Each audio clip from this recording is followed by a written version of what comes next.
Hey everyone, welcome back. Sorry, we've been away for a while, but we're back with another episode of the HUFTCAST. We're with Troy Charbonnet today. It's just Harvey, just me. I don't know why I said myself in the third person, but yeah, it's just me because that's sort of how the podcast is going to go for a while. But Raza will be back at one point. But today, with Troy, we just talk about his directing career and his editing career. He's worked with so many different cool artists like TMG, Future, GCJ, and his directing abilities are out of this world. So enjoy the conversation.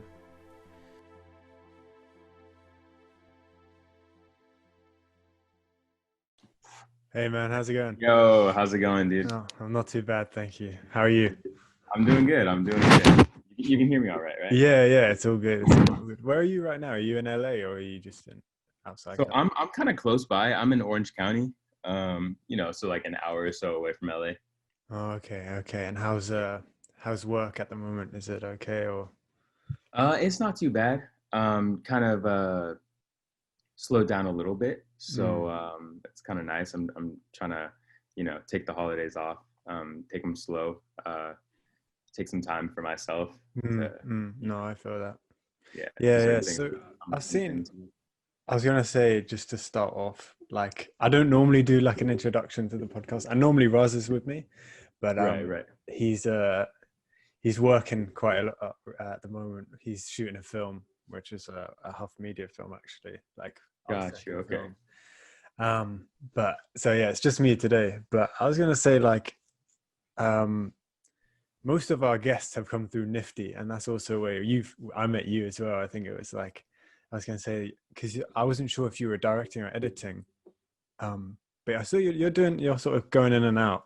So if Yeah. you want, we can talk about your directing more than your editing because I feel like that's something I think you've mentioned to us before. You want to do more directing than editing, right? I would say, yeah.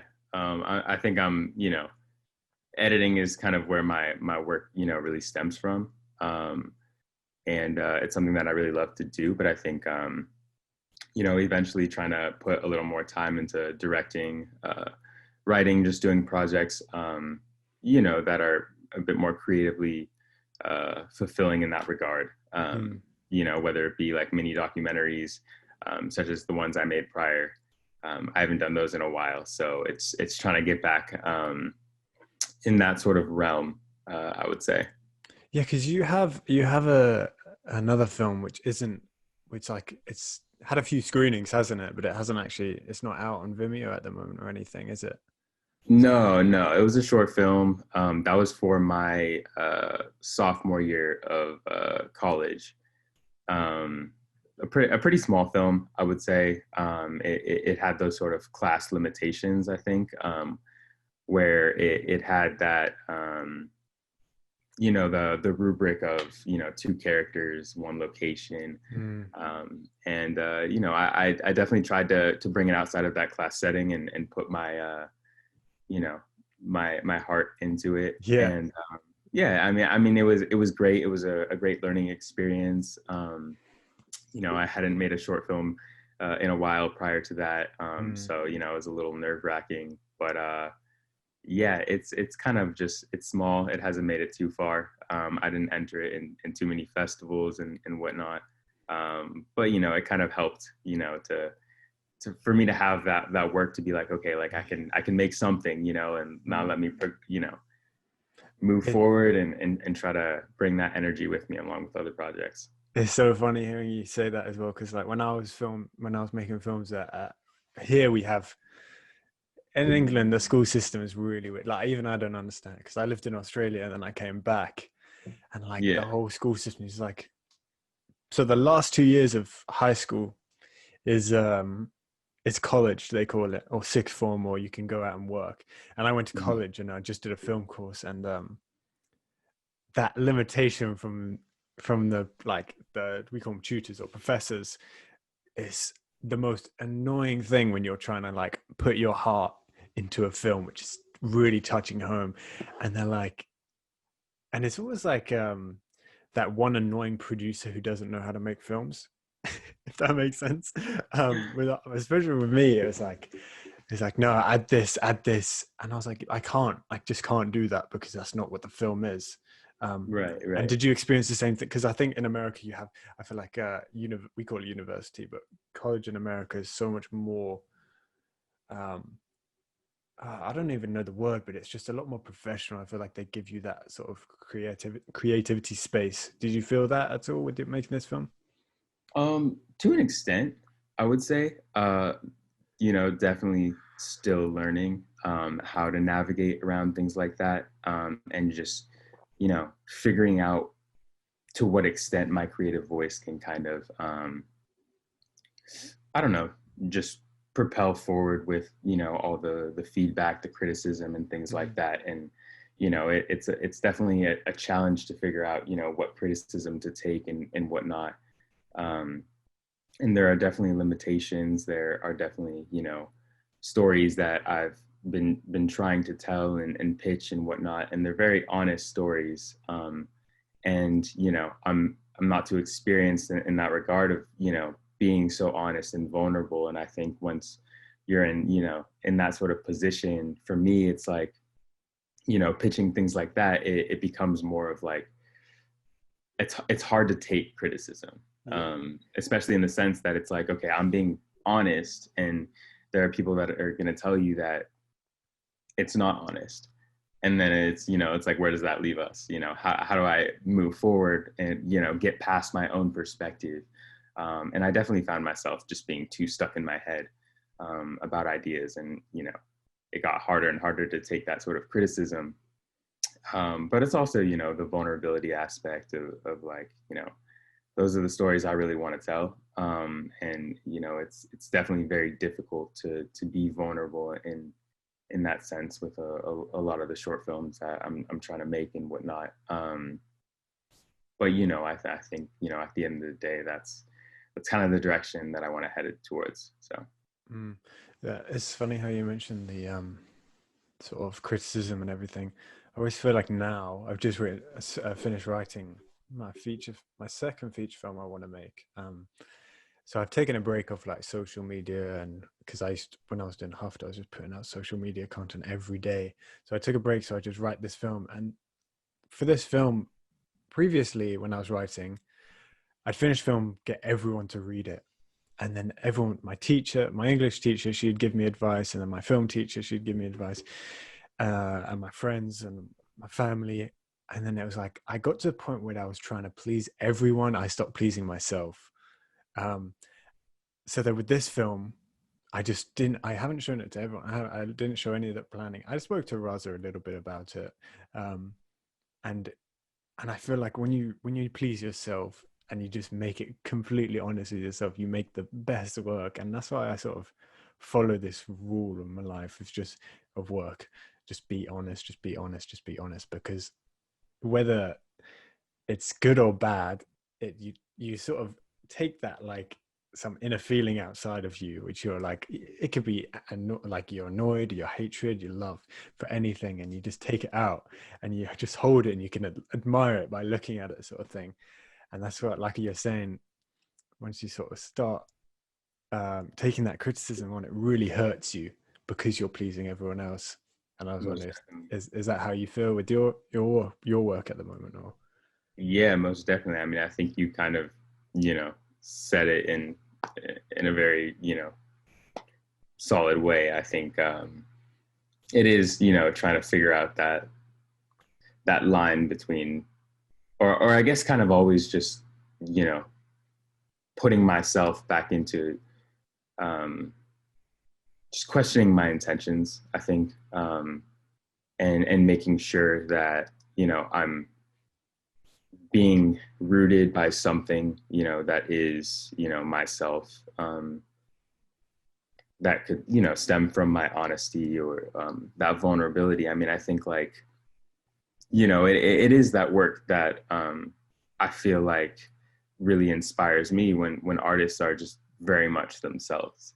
And I think a lot of people kind of translate that as being very self-indulgent sometimes and very, selfish.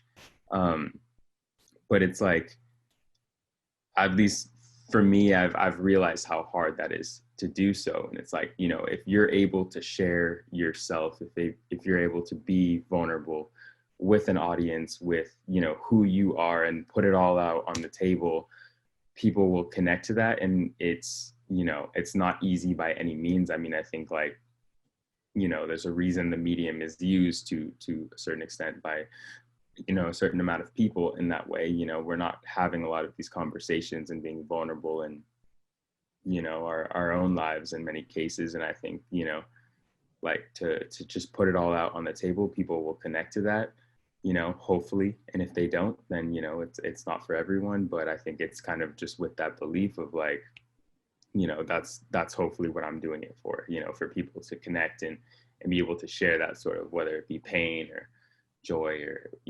whatever, but just believing that that is the case. And therefore someone would feel less alone eventually if I were to tell my story. So I actually felt that, excuse me, with a film you made with, I want to say, I can't say the second name, but Claire, I don't know.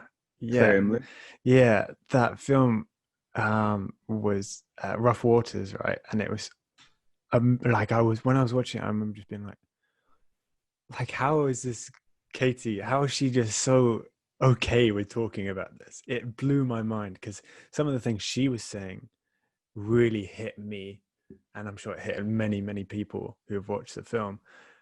And I was just like, how the fuck is she just talking about this like it's nothing? And she was so strong in that film. And that's like, when I watched that film, that's why I kind of swerved this conversation, because that's what I got from that film, was just such an honest, strong message from that. And I just thought that must have been, I mean, everyone's sort of gone through similar situations to the Rough Waters and Katie's situation, so it can really hit people. And I was wondering if while you were making that film, did a bit of you come out inside of that, or was it just focusing on Katie?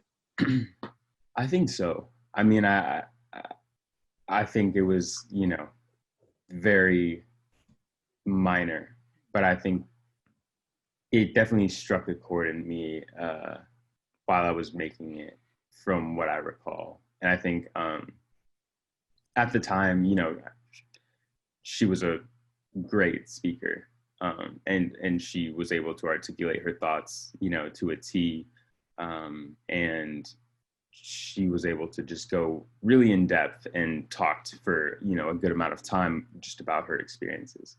And that was sort of the interview process. And I think, getting into the edit and shooting things, there wasn't necessarily a specific structure that we were going for.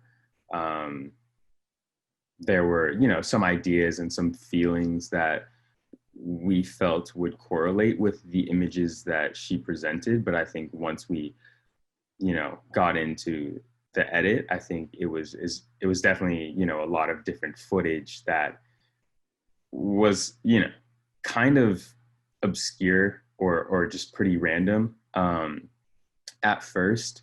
But I think that was, the initial thought of seeing it and just being there. But I think we didn't realize how much, like, we were really basing what we were shooting on just intuitive feeling, I think. And that, I think that was something that was really special in that sense of like, we weren't necessarily looking for structure, we were looking for emotion. And I don't even know if we really knew that we were looking for that at the time, and so within the edit, it was a matter of putting a lot of these images together. And I think that's, one of my first experiences of really seeing, just the power of just what, like, two images next to each other can do, juxtaposed with each other, juxtaposed with the voiceover, juxtaposed, all these specific elements of sound and things like that. And I was, going over, the interview that she had done, it still gives me chills to this day. I remember just, like 3 a.m. editing and, just by myself. And it just, it really hit me in a way, and what she said. And it did that plenty of times over and over again throughout the process, of just like once finally seeing these images together with like the waves, or just the way she looks at the sky, or like, you know, the opening in the roof, you know, these were all, you know, somewhat, they didn't really correlate, so to speak, until it came together in the edit. And it was like, okay, this is the feeling, this is the whatever symbol it may be, this is, you know, there's an emotion to it. And, you know, that's all we knew at the time. So it's like, we're just trusting our emotions. And I think that's something that I even struggle with now, you know, getting more into intellectualizing a lot of things in my work and being like, all right, like, what does this really mean? What's the science behind it? What's the science behind this emotion and things like that? Yeah. And if we were to have taken it from that approach, it would have been a completely different film and a bit more robotic in that sense. But it was very much just a lot of intuition and just like, that's, you know, those are the things we kind of felt when putting it together. So I guess to answer your question, you know, it really came down to the editorial and, you know, reflecting a lot of, you know, whatever image was showing with her. That was where kind of like the emotion and reflection from myself came. But, you know, her story was very much universal and had so many universal aspects, while still holding those nuances. Yeah, it definitely still gives me chills to this Yeah. day. Yeah, it's The incredible. story is amazing. I was thinking as well with your other film, if I pronounce this right, Fu, which I actually saw on the big screen at Nifty. I remember watching it. It's at the time I was writing a film that was set Oh in yeah. Vietnam, and then I remember going, and Raza like nudging me. He's like, "Watch this again when we get home," like, because that was such a big deal as well, just like seeing all these short films. Because at the time we were all young, and I think that's how we ran into you. We're like, "Oh, you're the guys who made that film," because I just remember being like, "This is amazing," and that sort of same. I don't know what the word is, but it's like that same linking back to like depression and other people, and it's like you can see yourself a bit in him and his everyday struggles, which is like I wasn't sure if you deliberately make these sort of choices in films to make. Like, do you want to make films about people's depression and tough times they're going through? Is that something you choose to make films about? It's something that it's interesting because I don't think I necessarily chose, you know, these films. It's, you know, they by no means really had, you know, that sort of correlation. And I didn't realize that I was, you know, kind of revolving these films around these topics or just working on these films around these topics. But they definitely did have that kind of string to attach them. And I think that's, you know, where I started realizing or just being more aware that that was something, you know, a part of me that I wanted to reflect. And a reason why I was able to put so much, you know, heart into these projects. I wanted to, you know, find whatever I connected to and make sure that I could, you know, kind of, you know, push that up, and be motivated by that and that feeling and whatnot, as well as, you know, trying to connect to the things that I haven't experienced and whatnot. And but, you know, just bringing it for me as an editor, you know, not being able to connect to completely to, you know, the very nuances of these struggles and whatnot. But, you know, just trying to find those like universal themes of like, what can I connect with? Because, you know, again, like I think a lot of my, you know, editing style at the time and that work and whatnot was very intuitive that I didn't realize. And I was really, you know, basing it around emotions that I had felt or, you know, was feeling. So I tried to lead with that. And how did you come across the story? Like, did you just, I don't know, it's because it's in Vietnam. So I was like, how would you find this story? How did it come to you, sort of thing? It's crazy. It still doesn't really, you know, hit a chord. with me. It doesn't feel real, even when I tell it, and have told it a good couple times. But you know, it was a chance encounter really in Vietnam. Um, we had we went there, you know, with I want to say it was like 12 other students, but it was with my high school film class, and we basically were there to just find stories and revolving around the impacts of the war. And we had, you know, a good lineup of people that we were already planning on meeting as a class. So we were preparing our questions and things like that. Um, and you know, the person who I made it with, just co everything essentially, Omid. We just wanted to just talk to people and you know, find a story just in a bit more like chance way. And I think you know, people who, you know, were local to where we were, and so we just decided to take a walk with our pen pals that we had just met. We didn't really know what we were doing, but we were just walking with them, and we had all of our camera equipment, and we ended up, you know, passing this, you know, little shop with just one guy who was sitting out there, and he pointed out our camera equipment as we were walking by, and we didn't know what he was saying at first. He was hard to hear. There's a lot of traffic and whatnot, and he just started asking us questions about what we were doing, what we were filming, and we basically just started talking to him, and one thing after another, we, you know, started talking for like 2 hours, just about, you know, where he was from, what you know, what his interests are, just anything and everything, basically, you know. And we kind of, you know, at that moment, after we had finished talking to him, we kind of had the cameras rolling a little bit. We asked him if we could start recording, but it was like the last 10 minutes of talking to him, and he was, you know, all willing and wanted to share a story. And after we had finished, we were like, yeah, we need to go back.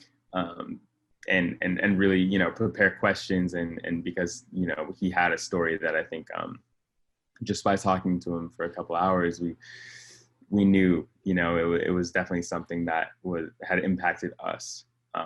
And so we went back the next day for another 2 hours, and, you know, just started asking him questions, tried everything and anything we could there. But, you know, at the end of the day, we only had, you know, a total of 4 hours with him in between 2 days. And then the rest of the footage kind of came from things that didn't necessarily correlate, but based on what he said, it kind of fit in that way, which was really nice. It's funny. I'd like to link this to this. I don't know if you're a fan of Charlie Kaufman, but he's like my favorite writer. Mm-hmm. And in Synecdoche, New York, there's a little line where he says everyone's like the main character of their own story, sort of thing. And it's just crazy how like you just walked by some random guy and he had this incredible story, when it could have been, imagine like if you could have walked down, I don't know, 5 blocks more or whatever, and there's like another guy who's got a completely different story, which is so crazy as well. And like, I think it's insane, because I always say, people go, oh, you should go to college to meet people, you should go work here to meet people. And really, you can meet people anywhere, and they can change your life and they can change your career as well, which I feel like, because I remember watching that film, I was like, how did these guys just like happen to be in Vietnam and just find this guy in his shop?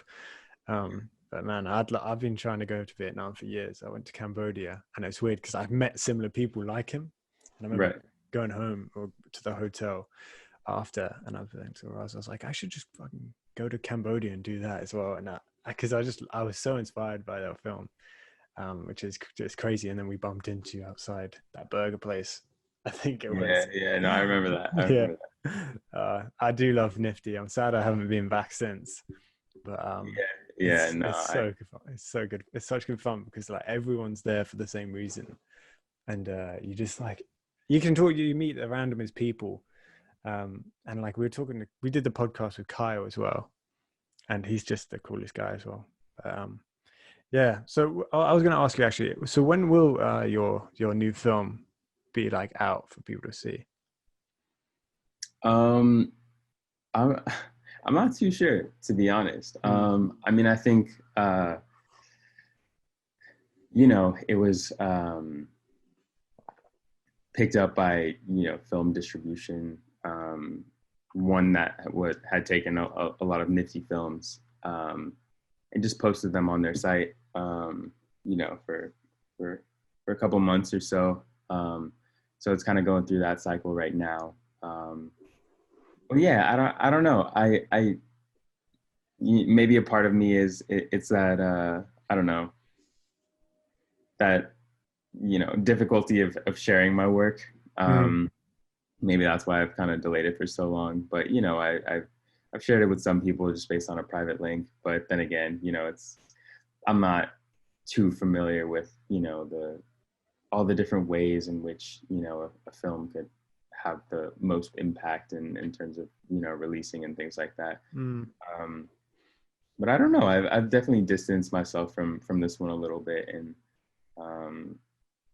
kind of just on to the next one, because it was a small moment in my life of trying to reflect that, and I think it was overall a great experience, and small and whatnot, but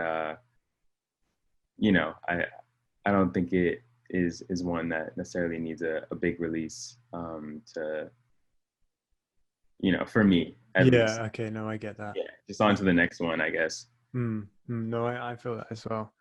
Mhm. I just want to ask as well, because you co-directed and did everything you've done that with two of your projects, right?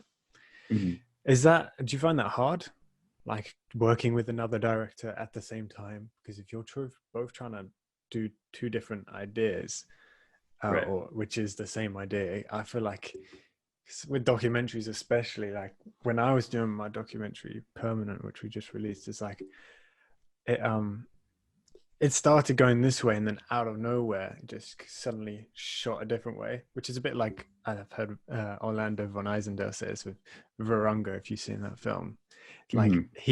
he went to the Congo to National Park, and he said it just out of nowhere something just switched. And that's with documentaries, they just it can go a completely different way to what you expect it to going.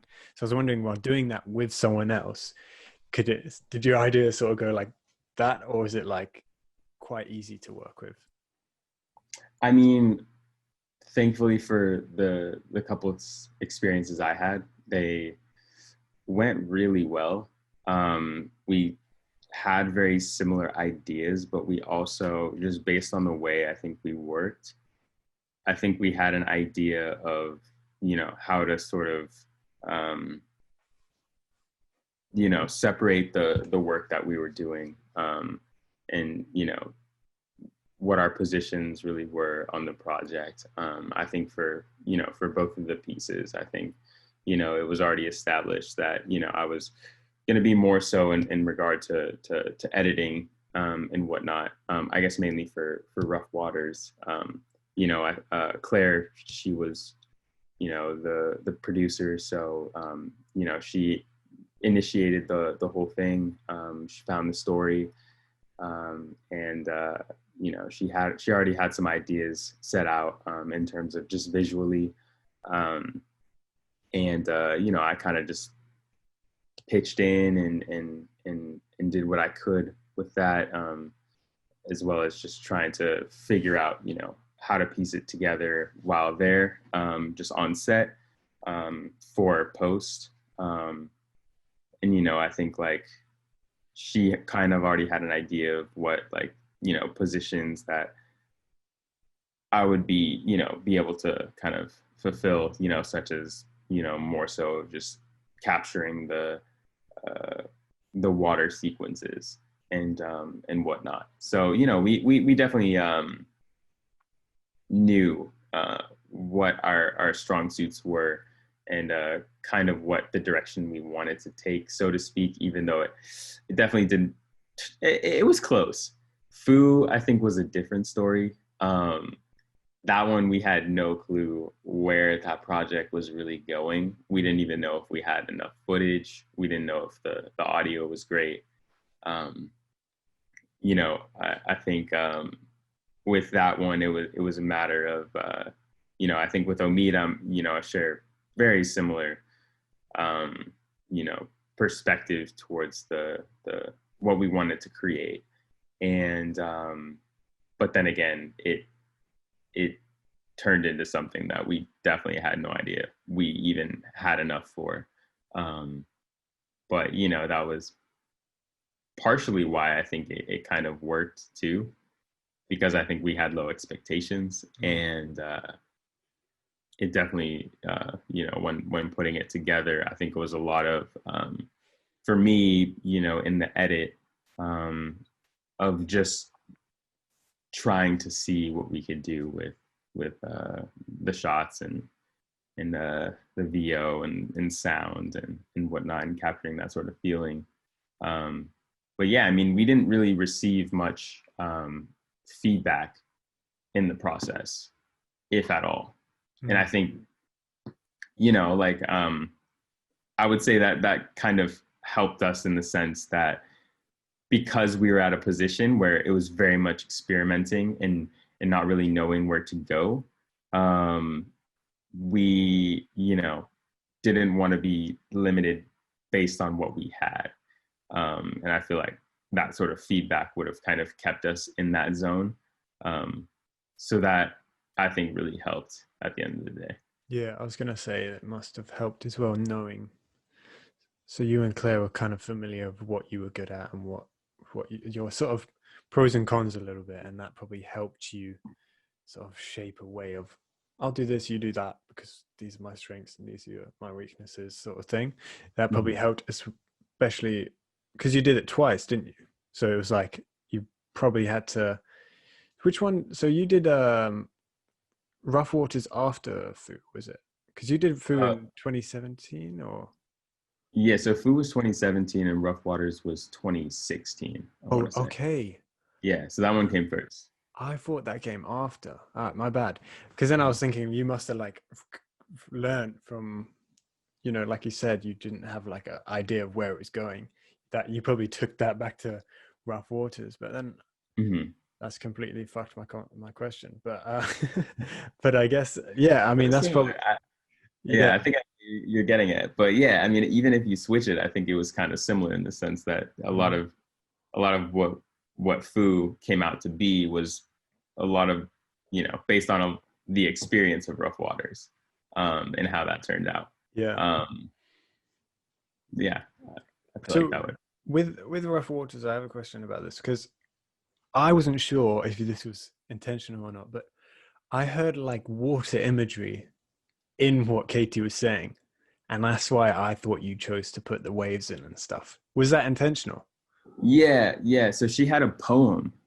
Um, if I want to say it was called Rough Waters, that she says at the end. Um, and I think I can't remember if we knew that we were going to use it prior to shooting, but I think once Claire and I received the poem that she had written, um, we knew that that was going to be the name of the film, and I think the visuals kind of it really just clicked from that point on, and that's basically how it kind of revolved around the water and whatnot. Yeah, I mean, as well, the water scenes are like, it's like something out of Moonlight. It was like when I looked at it, I was like, holy fuck, how did you do? So how did you do that? Did you get like a case for the camera, or did you shoot on a different camera for those scenes? Yeah, so we ended up getting a just an underwater housing for I can't remember what camera we were shooting with, but it's kind of a funny story because it definitely went a little haywire, to be honest. While we were shooting, I had a little bit of experience shooting out in the ocean with just using GoPros and whatnot. I was at the time I was really into just like wave photography and whatnot. And so, but I had never used, like a DSLR with an underwater housing. And that's what I ended up using that day that we had rented out from our film class. And so I took it out into the water to get some of those shots. Fingers crossed that we were actually getting them. And then I'd say about 30 minutes in, I noticed that there was water leaking into the housing, and I had panicked quite a bit. Actually, I just started swimming straight back to shore. Yeah. And by the time it was there, like there was definitely no saving that camera. It was just filled with water, and we're like, oh no. Yeah. So that So that was happened. your college's or your school's camera. High school. Your high school. Like film program. Yeah. And so did you have to pay for it or? Fortunately, no. I guess it was, we weren't sure. I can barely even remember how it really went down, but it was something to do with the way that the housing had already been damaged prior to. Oh, okay. Something in that regard. But yeah, no, we're super fortunate to not have to do that. It was already in, somewhat of the state that we kind of found it in. Yeah. Got pretty unlucky, and yeah, I mean that was that. And fortunately, the card still had all the footage. We were able to get it all back. So Oh, really? that's how we got all of those shots. So all of the shots came from a camera that had been flooded. Oh, wow. I thought you would go back and shoot again. That's mad. Yeah. I was gonna say, how did they just let you go back out and be like, yeah, go and have another go? Were they annoyed, or were they just a bit like, oh well, this sort of happened? Yeah. Because at my college, we didn't have like too many. We had like three Black Magic Ursas. Mm-hmm. And it was like one of them was just battered, like the battery. You had to hold it, or it would make noises. Like you can hear in my new film, like the battery pack just moving about. And it's so frustrating because with school, it's like everyone's using them, and some people don't know how to use them, so they just completely like take the piss, and they just end up ruining it for everyone else. And that's kind of what happened with like every single thing our college had, which was like the lights, the lenses, obviously the Ursas, and like everything. You turn up on set and you're like, well, we can't use this is broken. So like half of my film was shot on camera audio because the zooms like stopped working. Got to a point I just bought my own zoom. I was like, that's what I was going to say with college and university. It's like some things you really cannot control, because I was going to say, like, some people who might be listening right now, they're always like, yeah, but how do you make these films, and where do you get the money from, for sort of thing? But it's like, it does start off with like these shitty cameras that your uni or your college sort of provides. But like now that you're still in college though, aren't you? So do you still get to use those cameras whenever you want, or does it have to be for like a certain project? It depends. I mean, it does have to be for a certain project. I haven't been using them too much though, considering that I've been, just spending a lot of time just, in post, just working as an editor. So, I've really only done one project. That was my sophomore year, and then my junior year project that it ended up the pandemic ended up changing plans. So I haven't had too much experience in regard to just using the equipment, just based on the way things played out.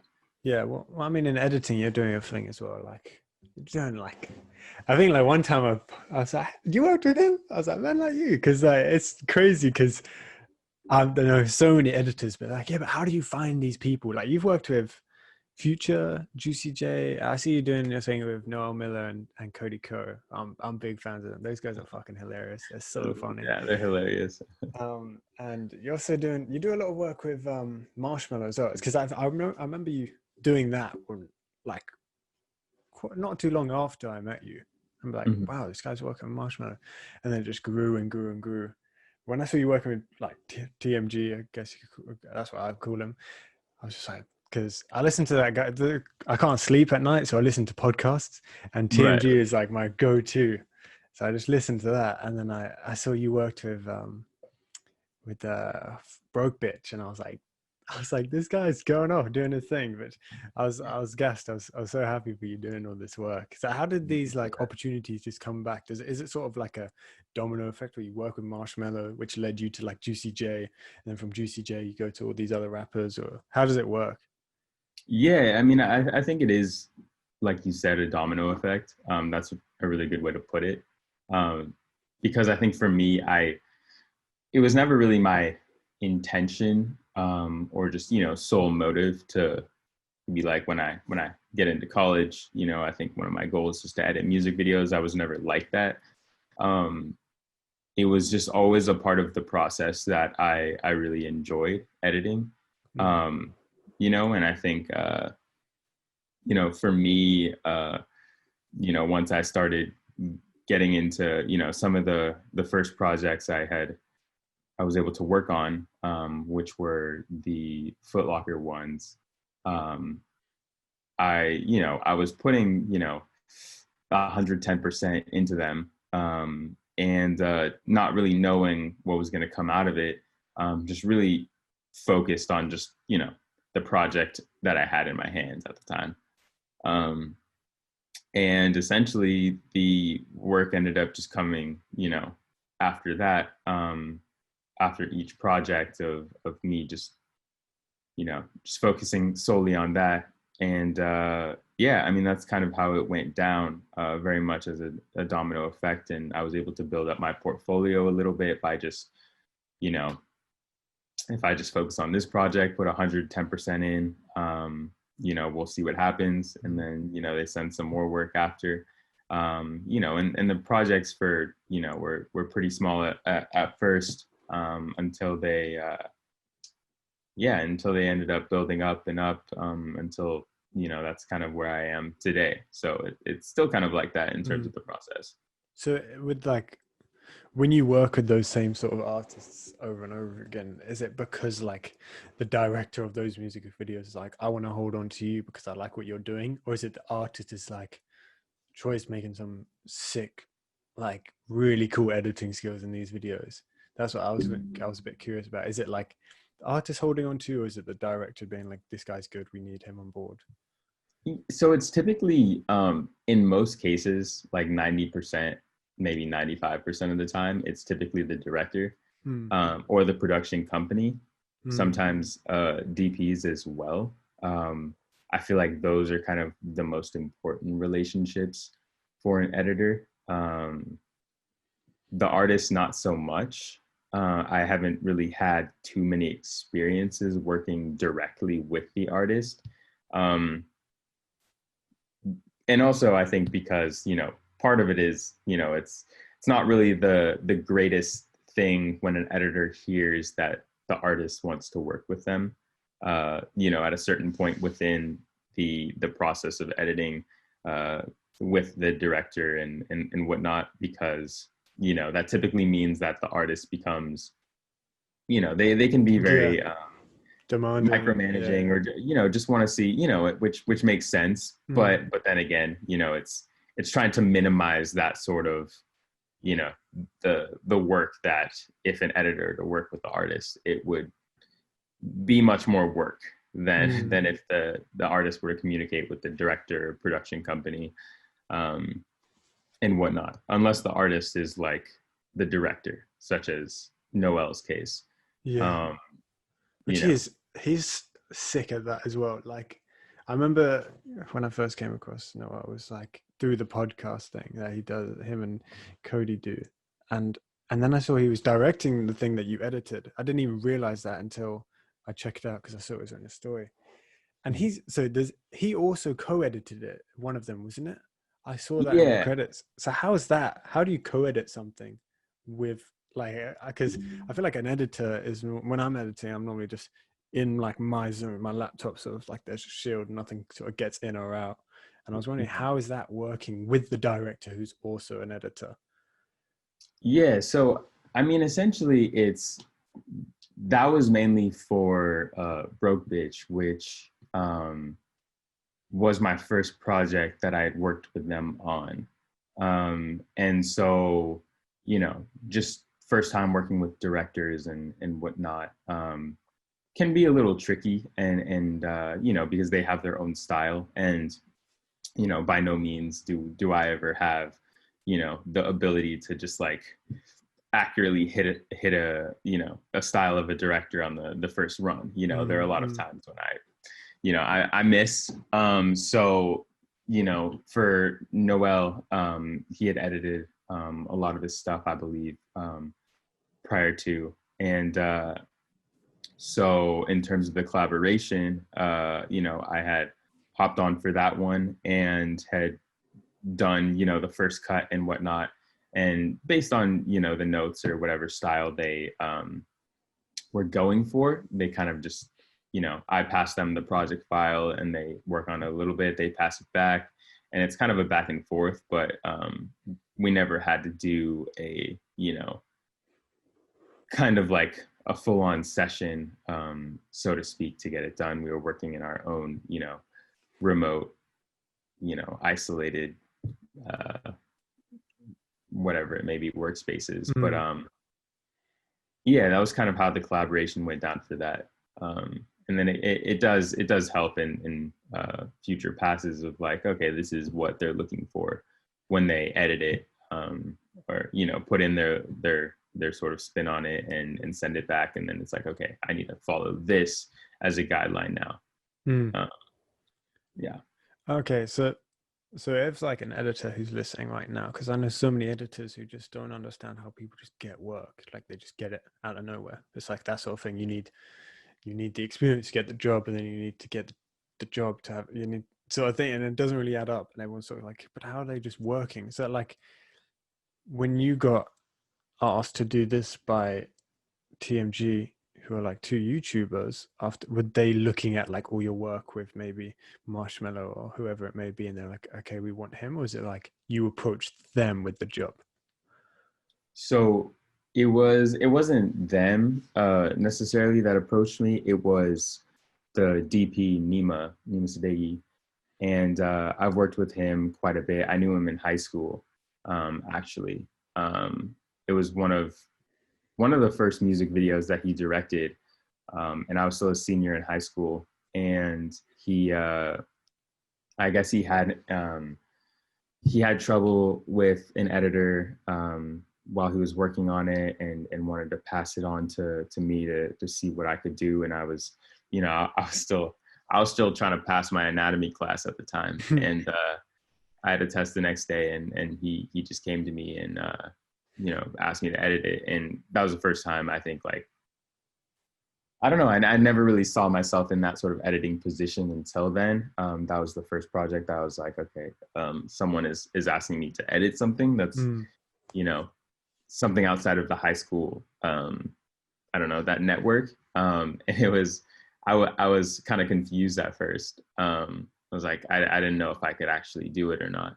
But yeah, no, so he gave me that, and that was kind of the first time we worked together, and basically it kind of carried on from there, which he was, super talented DP, and I was, I have been really fortunate to work with him, and he's, just provided a lot of, work. And I think, like, again, like, DPs and are definitely one of the people that, are in close ties with the editor. I think a lot of DPs are really trying to find, their go-to editors, because that's very important to the visuals. An editor can definitely very well not, handle the footage that the DP shoots, and is very, picky about. So it's a matter of just working with the those types of people. Mm. And yeah, that definitely carried me forward. So do you feel like you were fortunate enough to have people around you who were working, who sort of bring you on board with Hmm. projects? Yeah. Now, I just want to stay on Noel for a second because he's just released his like music project. I think it was like 2 songs and like one music video almost. But I came across a video that I didn't even know you edited, which is the 50,000 reaction video. Right. And I was like, at first I wasn't sure if like so did he ask you to do this because he wanted it to look good, or was he like, "Look, I don't know if I can edit this," because I thought it was more like because he's done like I've seen he's done like little skits before, and I wasn't sure if this was just another one. I didn't realize you edited it until I saw it on your website a few days ago. And Hmm. was that like, well, first of all, it's so fucking funny. That's the fun. Like I literally cried laughing watching it. And when he approached you with this, what was your first reaction? Because you're a music video, you're doing his music videos, and now he's like, "Hey, I want you to edit this like sketch." Yeah, I mean, it was kind of cool because that wasn't you know the first somewhat narrative comedic work that I had done with him. It was firstly the music video, and then he wanted me to he asked me to edit the some of his sketches that Nima also shot, and so I did that prior to which I think like you were saying, it definitely was out of my line of work. From music videos, it's much more comedic, and I didn't even know if that was something that I could necessarily take on at the time. I didn't know if that would I would have been able to fulfill the vision efficiently. And but just having worked with him and Nima, and I decided to just take the projects, and the sketches went really well. We were able to really collaborate on that, and I was trying to make sure that his vision was all there, and it went pretty smoothly. And then then the next project came, which was the 50K reaction, which was definitely a much more enhanced version of sort of the sketches, I guess, Mm. comedically. And I feel like even Noel was, I think, reaching for something that was pretty unique. I think there had been some other inspirations that and references I was able to use for that style, but I think overall, like, he had something that I think he wanted to really push to try to be as unique as possible, which for me was very much again sort of not being sure if I could really fulfill that vision. But then again, I think the part of the editor's job is taking notes and being able to just collaborate well with the director. And I think, like, if you have good trust in a director who will kind of guide you in that way, and there's kind of mutual respect on both ends, then it's like that's a part of the editor's job of like just figuring out where to go next in terms of the notes, and how to accurately um check them off the list, Mm. I guess, if that makes sense. Yeah, as an editor, I was going to ask this earlier, but do you feel like you need to just grab every single opportunity, or is it because like I think with directing, it's a bit more like, well, I want to try this, I want to try that, but then is it more to for someone to build their portfolio and not necessarily saying you and as an individual, or do you think you should just try every single thing? Like you said, you hadn't done like a comedic sketch beforehand, and it was something really new to you, but it's now possibly even giving you more opportunities to do other ones. Or do you think you should sort of stay in a line of work of what you want to do? So if you want to do music videos, just keep doing the music videos. If you want to just, because I think as well, like you said, you were doing the Foot Locker videos and stuff, that probably led you to getting these jobs with music videos. So do you feel Mhm. like you should just expand everything? So go out there, do films, music videos, adverts, or whatever, to really get not a following, but I guess portfolio for people to look at and be like, oh, look, he's done this, he's done that. He could probably do this sort of thing. Do you feel like that's necessary as an editor? I guess it would depend.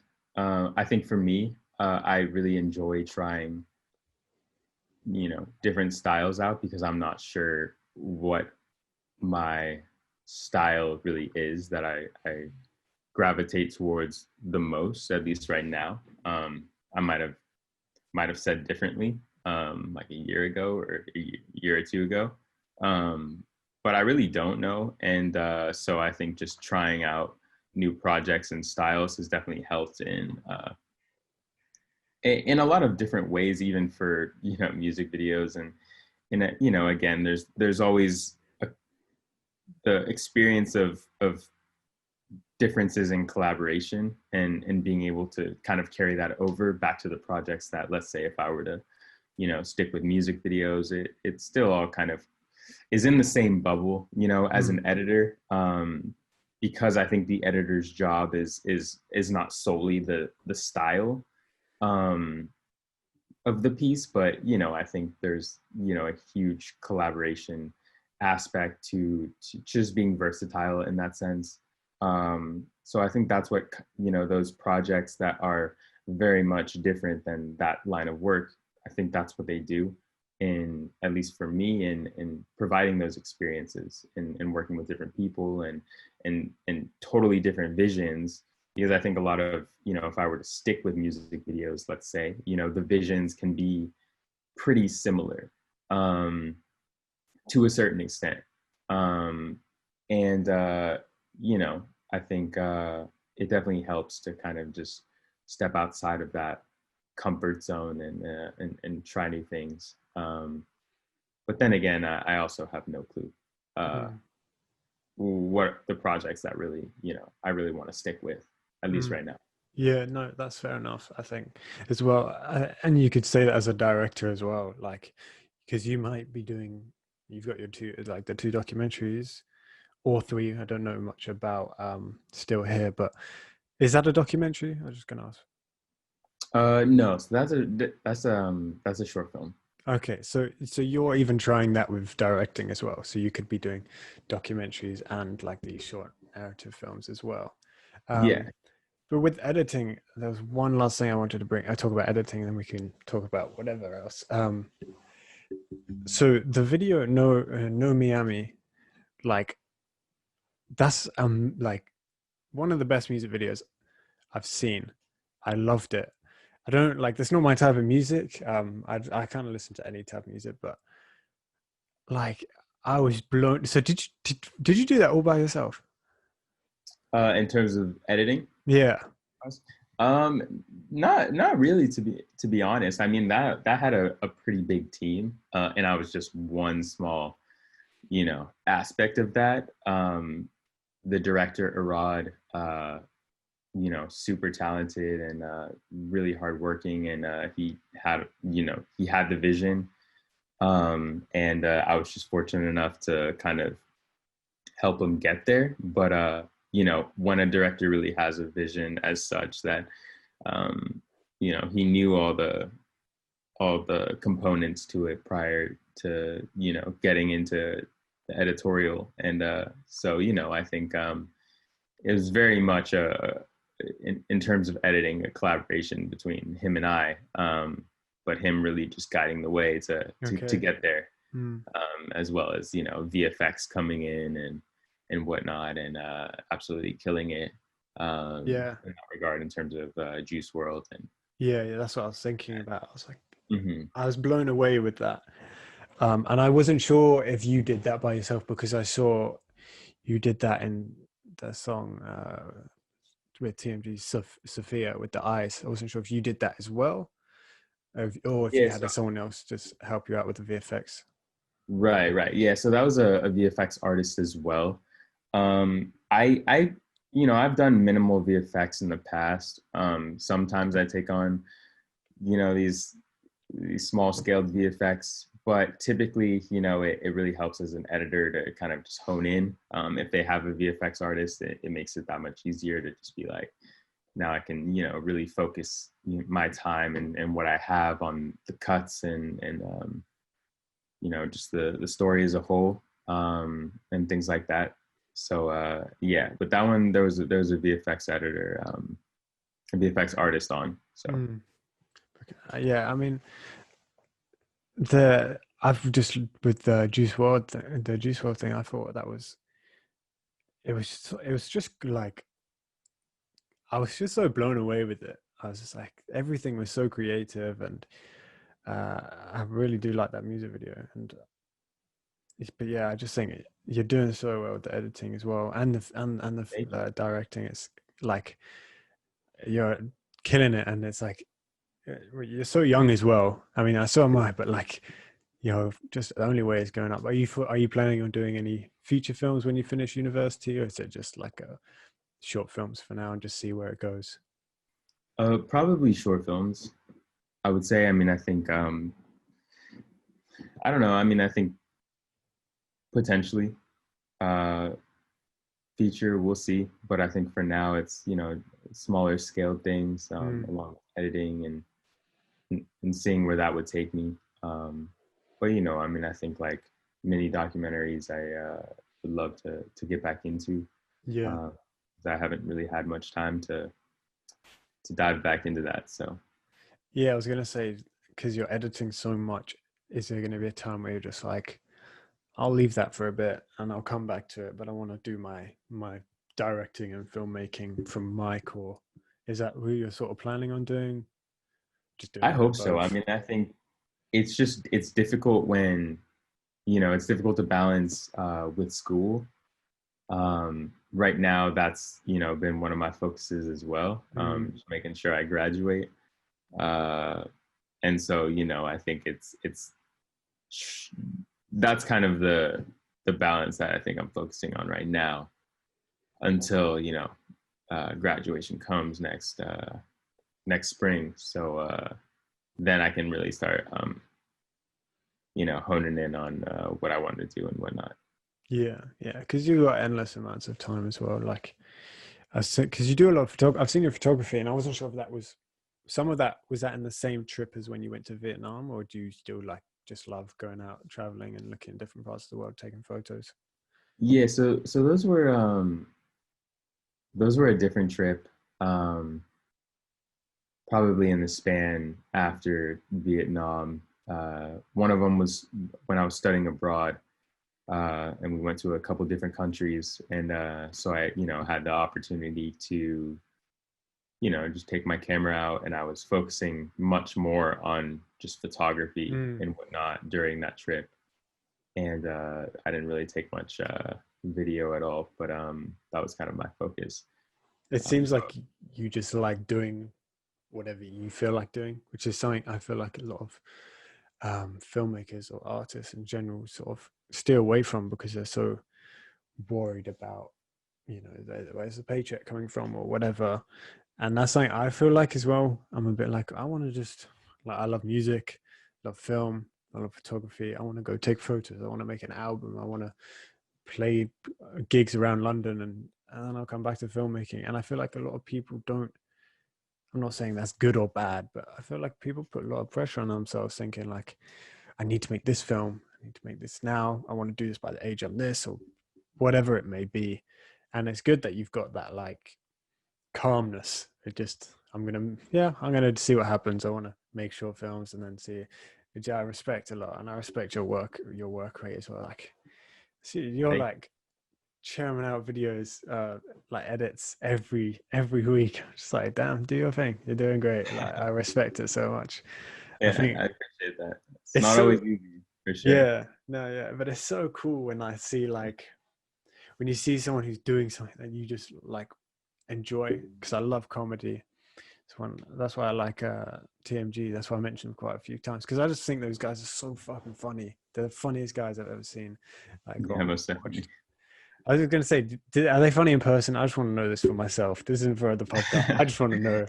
Yeah, definitely. I mean, I'm typically in communication with Noel. I haven't really talked to Cody, but yeah, I mean, super creative, super Mm, talented, hilarious in person as well. In text and just in communication, essentially.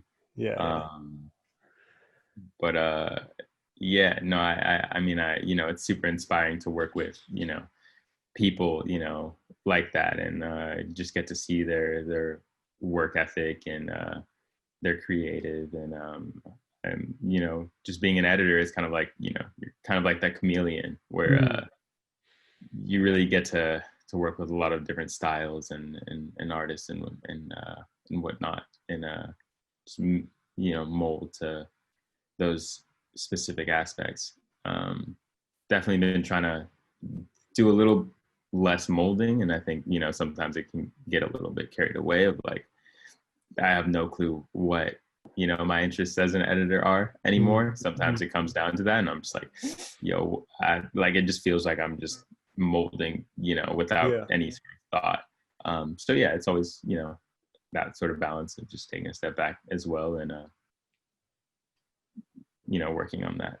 I respect that a lot. Well, thank you so much for being a guest on my podcast. It means so much, and I hope when I don't even. I don't want to, because I keep saying. I said this last year at this time, not this time, but in February. I was like, "Yeah, I will see you in a few months. We'll see you to everyone." But I mean, the UK is not looking great right now. But I hope to see you when I'm planning on coming to America next year.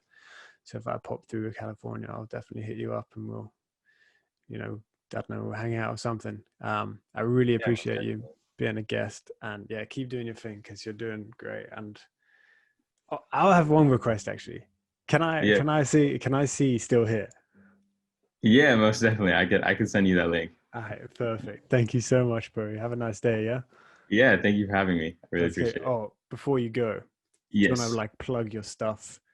We'll put it in the description as well, but if you want to plug like anything you're working on or, your websites or Instagrams, whatever you want people to know about.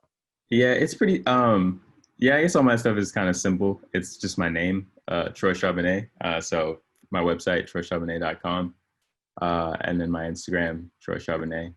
Uh, I think my Vimeo too is that. So I'll do not it. too I'll hard link it to. all. Yeah, I'll do it all for you. Yeah, Don't worry. nothing too cryptic, but yeah, that's pretty much it for all of my stuff.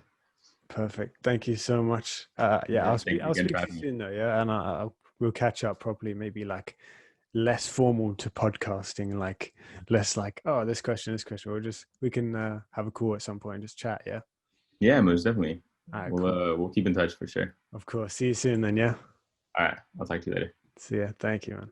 I'll take care. Hope you guys enjoyed that episode with Troy. Because I found it really interesting to see what an editor's point of view, because you don't really hear from many editors, even though he's still a director, but he's got so much experience in editing. I thought it was really interesting. Be sure to check him out I'm going to link everything in the description to this, because he's great. And also check out our previous episodes with all our other guests, and yeah, check us out on all social medias as well at Huff Media. Thank you guys.